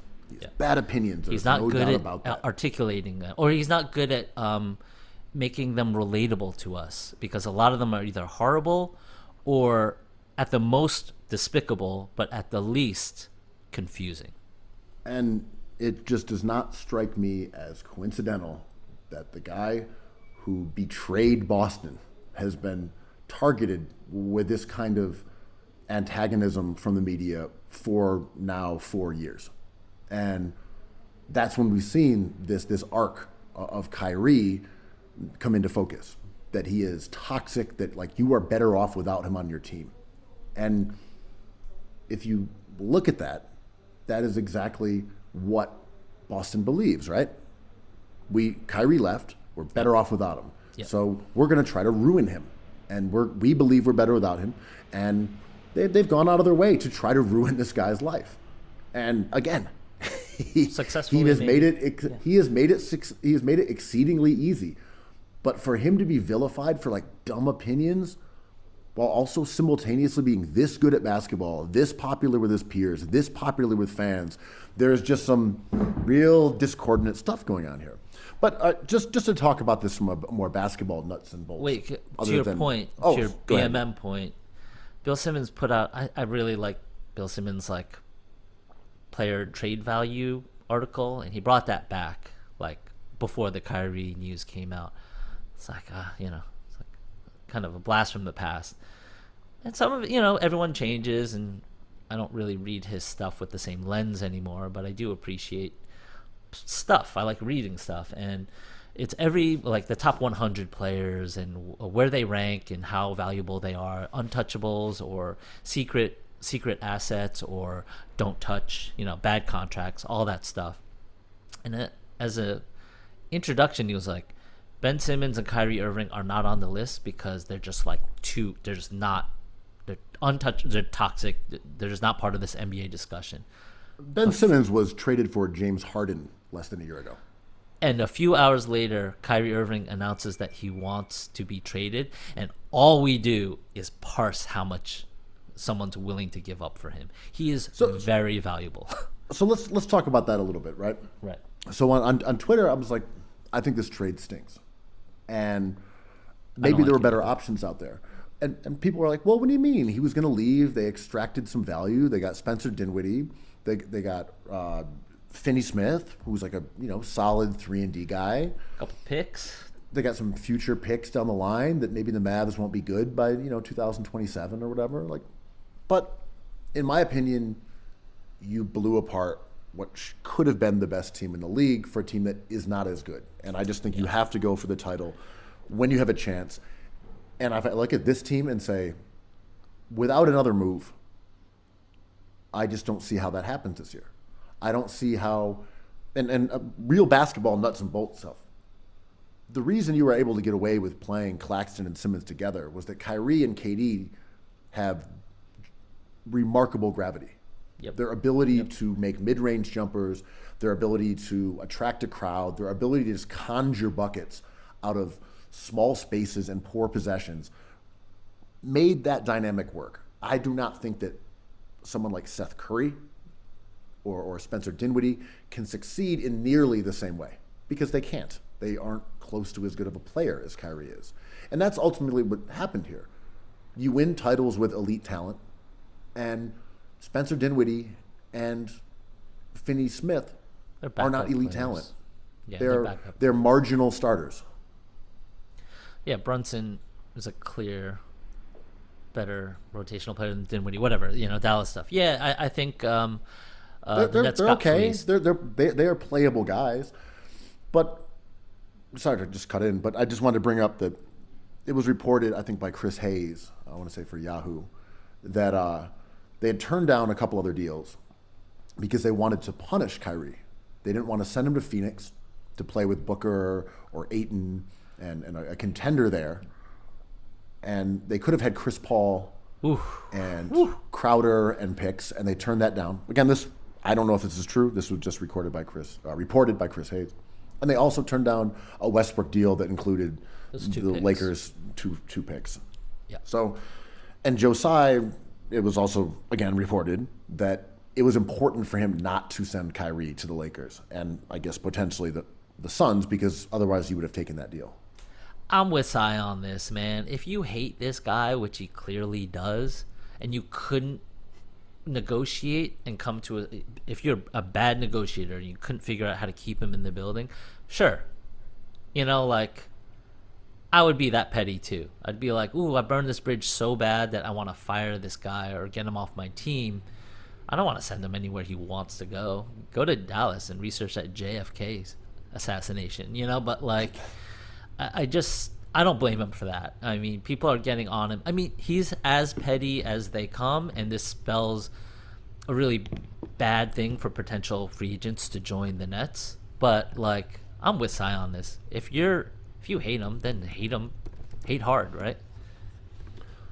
I mean, that's one approach. I think there was a Daryl Morey quote a long time ago about you just shouldn't care about that stuff. You shouldn't care about sending with Morey. a player to a conference that's on the other side of the country, or a franchise Get that's value. a rival, Yeah. that you just extract as much value as possible. I mean, the whole thing to me is just kind of deeply unserious. He's a new owner, man. He's just a new owner. This is where inexperience comes through. Yeah, I think if you wanted to make an argument to say that Kyrie is not someone you should sign to a 4-year deal because he's injury prone and because he's 31 right now, and that you don't want a player who has missed as many games as him 3 years from now. He's smaller. Valid. If his quickness wanes, he and then you could say, and we don't know how he will handle those kind of things. Yeah. I can understand that. I think in the net situation, the threat of KD now demanding a trade is enormous. And also, those guys were on the same time frame to try to win a title now, next year, the year after. So to say, but Kyrie in 4 years, that's besides the point to me. You're trying to win now, next year, and the year after. You're trying to win 3 years in a row and take a crack at it. Because as much as people have said that this Brooklyn experience was this disaster, they were a big toe away from probably winning a title, and that was with Harden and Kyrie both hobbled. Toe side. This team, they had a straight shot to win a title. They would have knocked the Bucks out, and I think they beat the Suns. And then this year, we saw them win 18 of 20. The idea that this was this, catastrophic thing, again, who is pushing this idea? Who is saying that signing Kyrie was a debacle? It's just media generated. The fact is, they were very close to a title, and they were extremely good this year. And the first season out of those 4 was a wash anyway, because we knew that KD wasn't going to play. It's so funny So that as a quick out aside, of the 3 years they were intact, they were a contender this year, almost won a title, and then had one disappointing season. That to me is not this complete collapse that we have been told. I mean, keep your third eye open, right? Like when the Celtics had the best offensive rating in history for the first month, there was articles written like, how are they so good? Let's break this down. And then when other teams kind of surpassed them, and even the Nets offense was better, no one talks about it. No one cares. It's a certain lens, and we know this. We wrote a book about it, Joy of Basketball, part of it. But like, I do feel like this all I mean, it is amazing. I have to do like this league kind of stuff with this because like, what a fascinating last few days it's been leading up to Thursday's trade deadline. But like, you see, especially with the LeBron James no call, you kind of see people kind of catching on to this, especially if you just sift through Twitter garbage. People are just like, yo, you guys just like really love Jason Tatum. I'm like, totally. This all a conversation about Kyrie being bad is about Jason Tatum being great in a few weeks, you know? And well, right. And how do you explain why 4 members of the Celtics starting 5 received like awards? Defensive Player of the Year award, All NBA defense, All NBA defense, All Star, All First Team NBA over LeBron. I like we've seen this and people are catching on. The voting was very stark when we saw the voting on All Star starters. We're like, Kyrie won 4, like. Yeah. That the Celtics were disproportionately higher. But look, we're preaching to the choir here on all this. Like, but it's true. The Boston has overplayed its hand, Boston media, over the last year. They really got super excited. They named all their awards after Dino Raja. They really went for it. I mean, look, it basically took the Celtics being very good for half a year and one trip to the finals for them to just shift into overdrive. And like, more power to them, you know. Yeah, go for it. They're doing it. Let's talk about the new player the other tech owner has over in Dallas. Like, I'm kind of disappointed in a way because I really enjoyed the one example of the heliocentric offense that we had with the Mavericks and Luka. I just wanted to see that play out. If I was a Mavericks fan, I'd be really happy about this addition. But as a fan of the NBA, I don't think Luka could have won a championship, but I wanted to see how their point of view would play out. But now, like, they're closer. I'm sad as a Knicks fan because we have their pick. They're going to win a few more games, but are they going to get Jakob Poeltl? Like, they're not done, right? Yeah, this could be one of those rare trades that it works out for neither team. Right. You know, right. I think Kyrie is a great player. That doesn't necessarily mean it's going to work out for Dallas because he could just leave. Right, he might not want to live there. You know, Kyrie is a guy who, for better or worse, follows his convictions. Yeah. If Dallas was not a place that he really wanted to go, look, I'm sure they inquired with his management, and they would not have made a trade if he said, "I'm absolutely not going to re-sign there." Exactly. You know, I don't think the Mavs would do that, because I don't think it's enough of an instant meshing where you say, "Well, we're going to go win a title." Because to me, when you look at a healthy version of the Nets with Kyrie, Durant, Simmons, Claxton, a bunch of shooters, that team was fully formed. They needed maybe a little wing help, but that team looked really good. This Mavs team, as you said, it's that heliocentric model built around one guy. Spread the court, and let's try to outscore teams and play a little bit of defense. And I think with Kyrie, their offense should be really, really outstanding. That's a good fit. He can run the show when you take Doncic off the court, but even more importantly, he's a guy who you can't leave. You know, with Doncic, people just kind of leave everyone to stop him as he's driving and then try to scramble. People aren't that terrified of most guys, you know, on their team. I mean, look, they've got some solid shooters, you know, it's like, okay. But they're not great.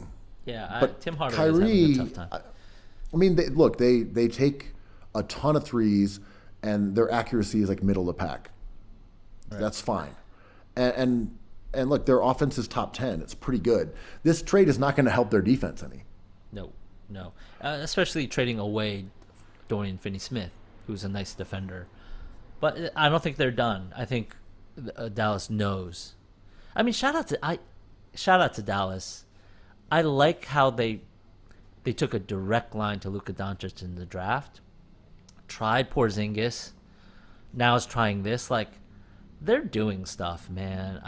I appreciate it, but this team isn't done yet. To your point, I love Christian Wood. I think he's underrated, but like, they need a little bit more out there, I think. Look, I think Finney-Smith is a pretty good player.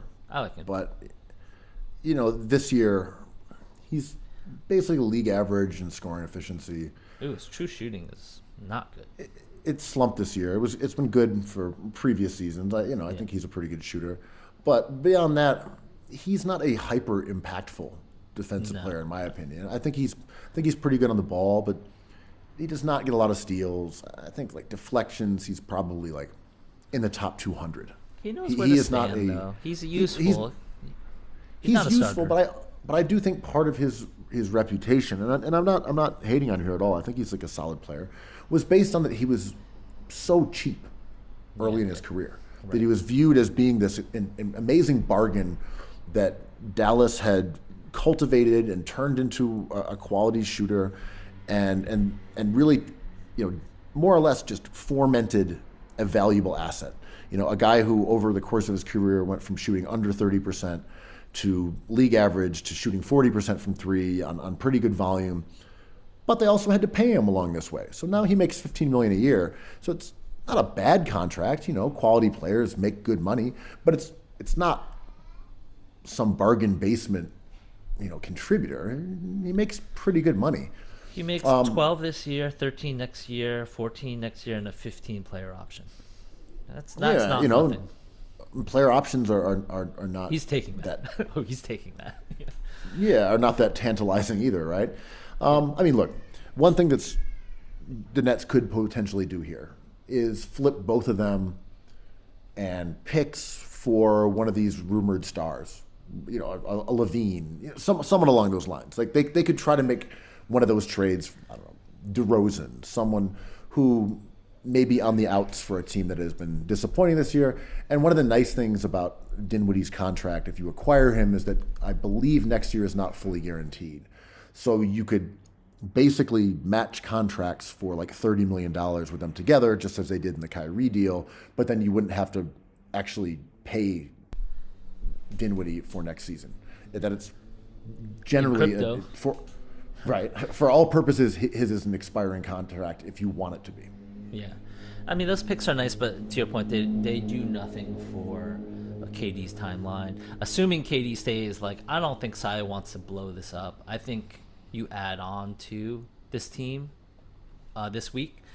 But if you cannot get a Levine or like a Trae Young, which is not going to happen, but before this deal went down or Kyrie demanded a trade, it wasn't looking like much at the deadline. There looked like more buyers than sellers, I think. I don't think OG Anunoby puts the Nets over the top. I don't think they have enough to get him. I think the Lakers don't have enough to get anybody. There was a lot of stalemates. My dream, get this, man. I wanted the Duke reunion with Zion, RJ, and Cam, but in New Orleans. Couldn't make it work, though. It was too complicated. I tried at the trade machine for a while. I couldn't get it to work, but... The Raptors definitely seem to be a bit of the wild card here. They're having a disappointing season. They're close enough to the bottom 5 in the league that if they just sort of pull the plug. So maybe someone like Van Vliet. He makes $20 million a year. He's expiring or a player option, which he's going to give up. Yeah, if you're the Nets, I don't know. That's not a bad target. You say, all right, we're gonna flip you a bunch of picks, give you two picks, and we'll match the money with Dinwiddie and some other stuff, and that's expiring. I don't know. That's kind of intriguing. Well, them maybe getting that, OG as well. Like the Nets can make another move and I think redeem this season. I just don't like the move they made. If that's it, I think you got to do something else. well, it's interesting that Sai mentioned the Lakers, or allegedly mentioned the Lakers, in not refusing to send Kyrie there, because the Nets getting those picks, especially that unprotected from Dallas, kind of, I think, gives them as much ammunition as the Lakers have. So let's say Masai is like, all right, I'm willing to let someone pry Van Vliet off my hands. It's a good player. The Nets can probably counter with a better package than the Lakers can, if the Lakers want to compete, right? The Lakers can't give up too much, or else they're kind of they need to retain all their assets except those picks. I mean, I don't consider Westbrook that. And Brooklyn, if I remember correctly, I think they also have a first round pick coming from Philly, but then there's a swap with Houston. Then they also have the 2027 first round pick from Philly. These are with the Harden-Simmons trade. So they do have a couple picks that they can use, even though they owe some to Houston in 2024 and then 2026. And they have some swaps. Like they have a pretty messy pick situation, but I do think they actually can offer a couple because some of those are swaps. And by the way, the Stepien rule works.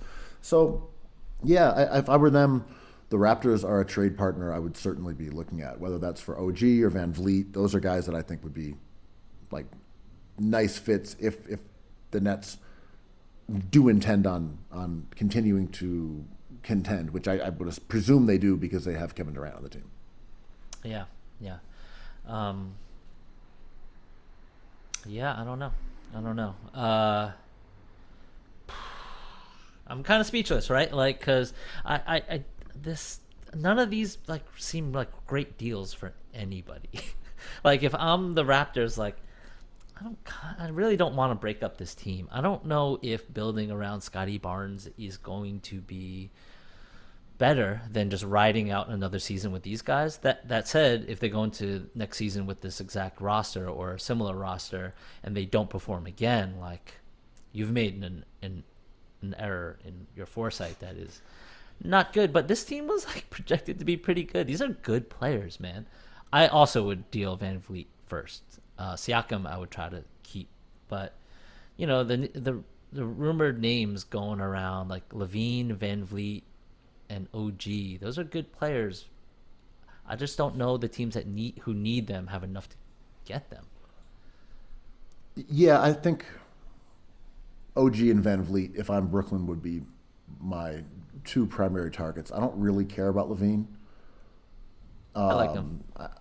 Depends on what it costs. I don't know that you giving up Dinwiddie and Finney-Smith and picks is that much of an improvement.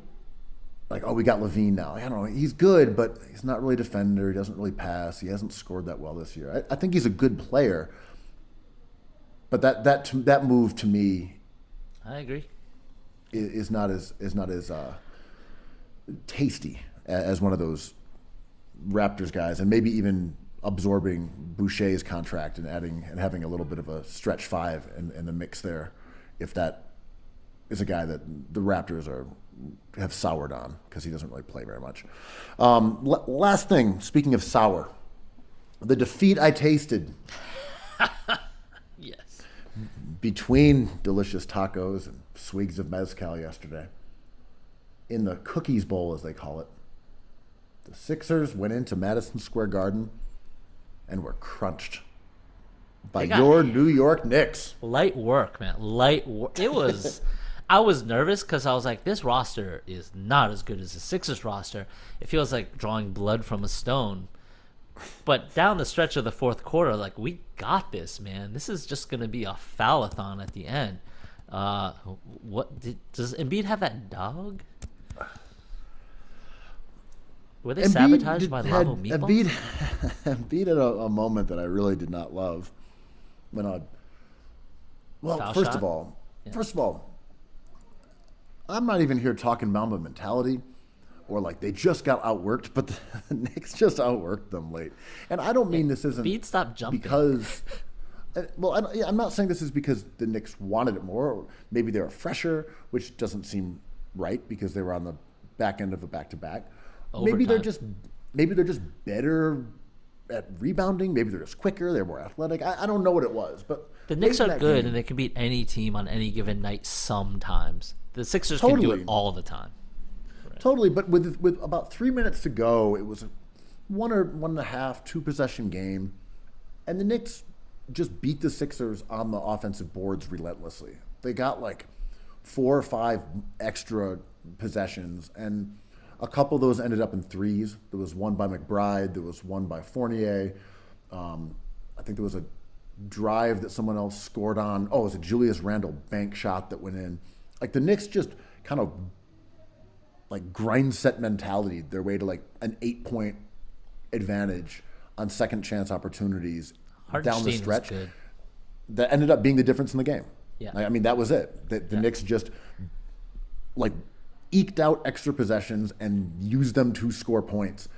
And I thought the real killer was the play that you talked about before when Embiid was boxing out Hartenstein, and the ball kind of took a weird bounce. Embiid didn't box him out at all. Went to the opposite side On the of the free rim. throw, Yeah. and Hartenstein just like walked right by him, got the rebound, kicked it to the corner. Knicks hit a 3, and that was the dagger. Right, and Embiid looked, whatever optics. He didn't jump, but he looked kind of he had his hands down. I don't know what happened. I was like, he didn't go for that rebound. Maybe he thought Tobias had it on the opposite side, but like, those dirty water dogs in New York City really came to roost last night. And, maybe James Dolan was like being a gentleman in the cut etiquette sense of way. And he was like, listen, Philadelphia 76ers, I will host you at my club. It's called Avenue. It's beautiful. Here are these nachos. Oh, we have burritos. We have tacos, everything. And they were just hung the fuck over from delicious food. They were just at the cantina all night long. But I'm not even roasting Embiid for it. Like, players make bad plays sometimes, but that was the real gut shot though, because it went from what should have been a pretty easy offensive rebound for Philly to 3 points, which I believe stretched it to an 8-point game instead of it being a 2-possession game. The Knicks are good. This is, I was kind of trying to relitigate our preseason take, and I think I said the worst case scenario would for them to be in purgatory, have no chance at a high pick, and not be great. I'm pretty happy with this season because they fall on a pretty good side of that spectrum. I don't think they're in purgatory. I think they have moves here, and I think they can even get better with their core. I'm just like so happy with Brunson and Randall. RJ missing that game last night was like, sadly, like, I like to go into the weeds with RJ, but like you have to. He is the question mark on this team, and he's had like a really terrible season. And him not being on the court and replacing his minutes with a concoction of Hartenstein and McBride and more Grimes minutes, like I'll take that. I think that helps the team a little bit. Most nights it won't, but like RJ Barrett's empty calories have me bummed, and I wonder if Knicks fans think that he's going to be a star eventually, then some other team might think the same thing, and Thursday's looming. Well, here's something that you had mentioned on Twitter that I fully agree with, and we've been saying this about Barrett, is that he's been the same guy. Yeah. It's just that the opinions of him and expectations have changed. And part of that happens when you sign a big extension. For sure. Oh, you're not just a young, fun guy on the team. You're eating up a fifth of our salary now. Mm-hmm. And all of a sudden, the optimism for this guy blossoming into a star as he grows older is now, why aren't you a star already? Why aren't you better than you were last year? Well, he didn't change. His salary did. Right. He's been the same guy, as you pointed out on Twitter, for 4 years straight. Yeah. Like, oh my God, that he's developed into the 2021 RJ Barrett. He's been the same guy. If you wanted to point out in ways that he's gotten better, he gets to the free throw line a little bit more. Like that's promising. That's a good sign. But he hasn't gotten better at anything else. His defensive stats aren't good. You know, He's a bad my issue with him, he's a bad defender. My issue with him is like, if you were optimistic about him being a star, what's the prototype? And what leads you to believe that his attributes will trend in that direction? Is he Jaylen Brown? Is that what you think? Like he'll be a chucker who is pretty efficient, defensively is whatever. He'll get a couple rebounds, but he'll basically just be like a scorer, but but an effective one. Like high volume, solid, strong efficiency, and that'll just kind of be his role. Is that what you believe RJ Barrett will be? Because if so, he can't score like that. Right. Is he going to be a 3-and-D guy? Of course not. He can't shoot like that. He can't defend like that. Is he going to be just like a generic player? If he's a generic player, then he's not a star. My thing with him is, and I kind of view Obi Toppin in the same way. Like, okay, we know he's a pretty good shooter at this point. He can knock down some corner threes. He's a great athlete, but who is he though? Like, who do you envision him morphing into? Because I guarantee you there are parts of that player's game that we have not seen from him. Right. Yeah, for sure. And as the trade deadline approaches, I think the Knicks really have some moves here. I think if they're willing to see what the market is for RJ, Obi has been rumored to go to Indiana or another team. I forget which one offhand, but he is also seen as an asset for someone else. Like, I think the Knicks could take advantage of this. I think the Knicks should. I'd like to hold on to Grimes, Sims, quickly. It all depends on what comes back, but if you insert quickly into the starting lineup, and he had a bad game yesterday, but like he's kind of a player that does a lot of things right. I think you want RJ to do more quickly kind of stuff. Like, if you can combine their games together, they'd be like good. If you could combine them and it would have none of RJ's game and it was all Quickly's game, that player would be like pretty solid. I can't figure out what RJ does well. Again, I'm back to, there was a month where he was taking smarter shots, couple corner threes, more around the rim, free throws. And he was like kind of like doing stuff, no defense or anything. Clyde Frazier even brought it up the other night. He was like, hey, there's a lot of like stats that kind of confirm what we think. RJ Barrett is like the worst defender on this team. And like the stats prove it, and we can kind of see it. And I always talk about this, like, I'm no X's and O's guy, but like RJ's standing in the wrong place a lot. There was debate the other night against the Clippers if RJ was just kind of drifting away from the action. And sure, he does it all the time. Yeah, I mean, if you look at, stats like steals, for someone who is playing an enormous amount of minutes, like to get half a steal a game, it's like you just aren't in the right spots. You don't know where to go. I know. If you're getting 0.2 blocks per game, same deal, because every block isn't one where you soar up like Triple J and swat it into the stands. It's like stripping a shot on the way up, like getting a hand on it as someone is going up. Like Kyrie averages like half a block a game or something like that, maybe even more, because he just gets a hand on stuff. It doesn't mean he's over there like, slingshotting shots like into the Jared ether. Jackson Jr.ing shots. Yeah. No. But you look at the Knicks.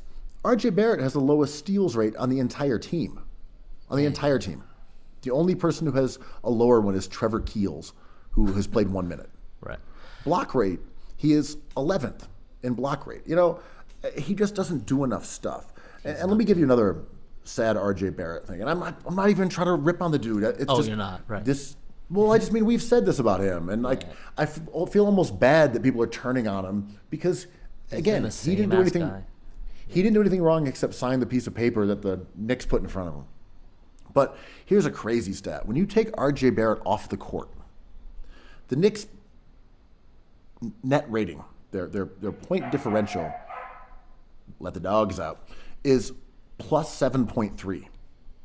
Right? Right. And that's in 1,900 minutes. That's a large fucking sample selection. 1,900 minutes. Anyone else can be on the court. That could have Hartenstein on the court. That can have Robinson, whatever. Sims. Just it's all combined into that 1,900 minutes. They are plus 7.3. Now, by way of comparison, if you wanted to compare that to, like, let's say the most elite teams in the league, the Celtics are plus 5.9. The Cavs are plus 5. The Nuggets are plus 3.9. And the Sixers are plus 3.7. So the Knicks, with RJ Barrett off the court, are essentially the best team in the NBA. They could just not play him and do what they did yesterday all the time. Beat very good teams. Yep. I know. Tibbs is doing a great job, man. Like, Tibbs is a good coach. He has changed. Talk about change, right? Like, he played all the kids. The only problem is the Knicks gave him this contract, so it's like he has to play RJ Barrett. If you shift RJ Barrett to a bench role, like, the team might win more games. It's tough, man. I know why RJ plays, and the reason I love RJ, his irrational confidence is incredible. He's just like, I'm the man. It's like, how do you feel about your jersey doing well? He's like, I appreciate the support, but no surprise there. Like, his bravado, I think some guy was like sitting courtside. He's like, I bet a parlay that you get 5 rebounds, man. He's like, I got you. Like, as he was playing, it's like, I got you. He ended up with 4. Like, I love his confidence. I love how he's just like, it's me and Kobe versus everyone else, us Mambas know something. And he just continues to just be this marginal player who huffs and puffs and, like, flexes. I love that about him. I love his swagger. But damn, like, there has been no proof of concept, and here we are. Well, these are hard decisions if you're the Knicks, because they have access to the same numbers I just cited. They are well aware. Tibbs is definitely in there, man. He knows. Tibbs is on cleaning the glass daily. I believe so. 100%. He is plugging in those lineup numbers and looking at transition and looking at offensive rebounding. There is no doubt about it. He is poring over those numbers, and he is painfully aware that they are a much better team when RJ Barrett is off the court. Yeah. But as you said, what do? Yeah. Do you say, hey, RJ, we're going to bring you off the bench, and that's going to be a signal that we are disappointed in you, and that's going to come from, like, us to you, and that's going to be a message to the fans that we are disappointed in you, and they can start booing you now because, hey, you were supposed to be the future of the franchise. We're paying you to be a star, and yet you're coming off the bench. Fans get real weird about guys coming off the bench. I know. They get real iffy when a player who makes a lot of money comes off the bench. That, like, triggers something in the fan reptile brain. Like, it happened in Philly. People were happy when they signed Al Horford, but as soon as he started coming off the bench, like, oh my God, this guy, $20-some million for a bench player, a reserve? And I think, RJ, you have to just hope he can play through this. I know, yeah. We just need you to get better. We need you to start seeing the floor better. We need you to start shooting better. We need you to start defending better. And even if it's a lost cause, you at least got to give it a shot, right? This is hilarious that it's the Knicks, because this is the John Starks moment. It's like, the next shot might go in. We need you to keep on shooting. And it never does. But, like, I agree. I sort of think down the trade deadline coming up, I think many teams should have this conundrum, right? Like, which is, do we just have to, like, keep on plugging away at this, or do we bail? Like, if bailing doesn't return enough value, then we just have to stick with this. And with RJ, you just have to keep on playing him, and the Knicks are never going to be good with him. I have not seen him be good yet, but, like, maybe he turns into a good player. I don't know. This is maybe happen. Can you think of this happening to a 5th-year player where all of a sudden they're just like, yo, I'm kind of good? Yeah. Jordan Clarkson? I mean, Dinwiddie? right? Yeah, I don't know. I mean, who are we talking about? I don't exactly. I don't know. I think Levine made a jump about 5 years into his career. He started shooting real good. Yep. Where he went from being like okay and like a very bad defender and inefficient to being very good. Yeah. I mean, like, I don't know. But dude, I'm just trying to think of guys who have made that jump. Yeah, Clarkson. I mean, these are the prototypes, right? Like, where you just like, RJ, if you can just keep working and become a 40% three-point shooter, then this will start making sense. Do your biggest Cam Thomas impersonation now. Cam Thomas is your goal, okay? Yeah, I mean, I like RJ. I like that the Knicks did their best in that draft, and I want him to get better, and I'm willing to wait out his contract. But I also don't. I find like I really like the Knicks watching the Knicks if they're competitors or not. I would like them to be, but not on RJ's timeline. But they found one in Randall, man. Damn. Yeah, I mean, look, they've done a pretty good job with everything. I'm a little surprised they offered RJ that extension when they did. I think it was kind of fan service. Yeah, we talked about this. It's cultural. Yeah, people clamoring for them to bring back one of their stars. He was, a homegrown product. Mm-hmm. He scored a lot of points in the second half last year, even though he was really bad. He took a ton of shots. His usage was literally Durant-esque in the second half of last season. He had a worse second half than first half. Oh, he was absolutely brutal, but he just shot a ton and scored quite a few points. Right. Took a lot of free throws at times, and people could see what you could morph that into what you wanted, right? And say he's a guy who's going to average 28 a game. He just will do it on 19 shots instead of 28 shots. I think about those memes where like it morphs from a rock to a supermodel in like 5 steps. Yeah, we don't have to talk about RJ too much, but I think it'd be wise for the Knicks to maybe see what his market is on the low. Don't let it leak out. Just like see if their buddies in Dallas think that he's the missing piece. I don't know. Right, since Dallas will take any member of the Knicks, that exactly. would be a key place for him to go. I don't know if Ujiri has any interest in him. No, due to him being from Toronto. No, that's what I mean. Oh, damn! I don't, right. Toronto connection. I don't know what the. But look, for the time being, if the Knicks are content with just being like a middle of the pack playoff team, winning some games, you can play him. I do think you could temper his minutes a bit, and you could try to get him to play slightly differently. Like, he shouldn't be taking 21 shots. Like, he just isn't as good as those other guys at making them. Yep. Like, you don't need Barrett to take 21 shots. You don't need to play him 45 minutes. Like, those just aren't necessary things. Like, you can play him 32 minutes. Yeah, you can ask him to do certain things on the court, but this is like his mama mentality coming out, right? Like that dog we heard in your background, that needs to go in his chest. And like he's just like, I'm the man on this team, and it's on me. And when I miss, it's like, ooh, the other team got lucky that I missed that shot.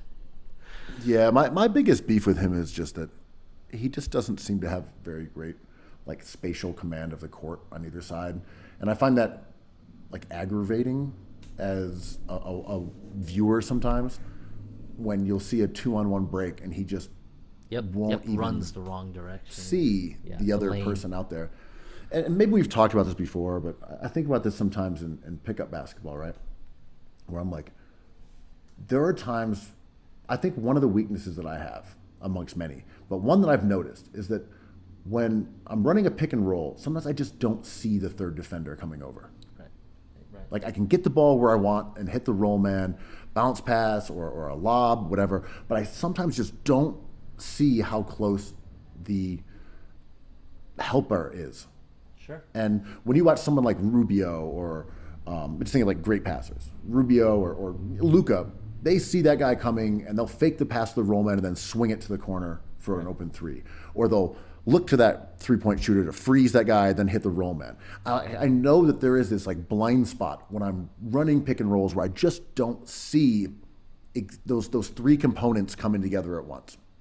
And I know this, and it kind of bugs me sometimes. But I feel like that with RJ. He just doesn't see that guy.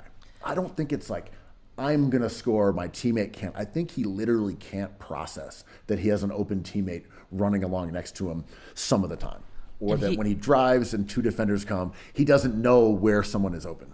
And this is not effort, but if you consider effort a skill, it could be classified that. But he's a Drew Hanlon guy, right? He's like, get to your spot, get a shot up. Get to your spot again, get a shot up. And like, if you, to your point, if you just like go on YouTube and check out like the people who break down X's and O's of the previous game, more times than you would like as a Knicks fan, you'd be like, and this happens, and Brunson cuts in this direction. We don't know what RJ and Obi are doing, so we can't really talk to that. And that happens more times than not. Every morning when I wake up and check out these videos, it's like, yeah, Randall kind of isolates here. He sees the second defender. We don't know why RJ's standing there, but that's just RJ, so we'll ignore that. And I'm like, Tibbs, this is why Tibbs doesn't like to play Obi that much if Mitch is healthy.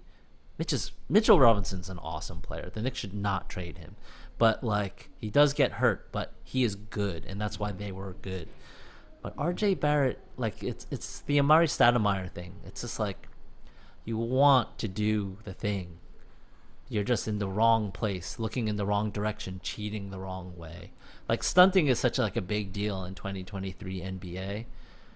And these guys, like RJ, can't really participate in that when you like pretend you're going to double a player, but you cheat back to just kind of alter their space awareness.